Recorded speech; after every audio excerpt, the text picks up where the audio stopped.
Dad's styles ran the gamut. For every one painting that you see that you think, oh, that's a little witty, a little interesting, there are more. So this is really the tip of the iceberg of Dad's work, but we wanted you to see the range of style. So you can tell by the hand that it's one artist. You can tell by the spirit that it's one artist, but there is no limit to his imagination and his vision.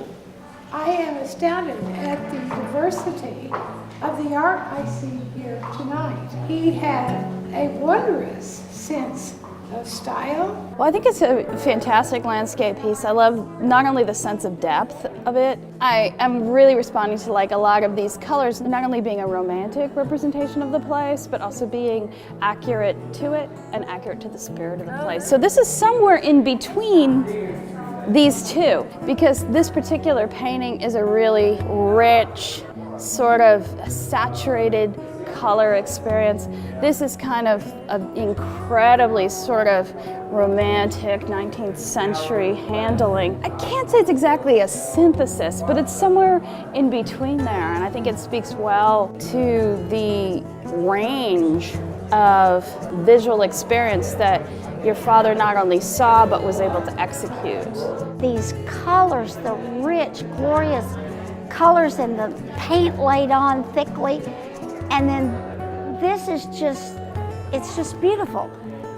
And it's derived from these others with the rich colors. This one really gets me because of its richness and contrast with these others. The serenity, the elegance. This is so rich in difference to that. The man could do anything.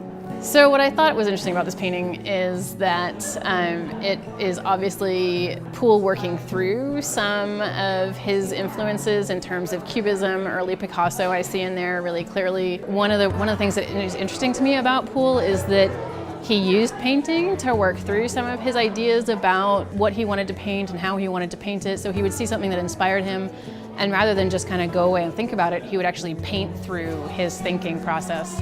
And this painting really does that for me.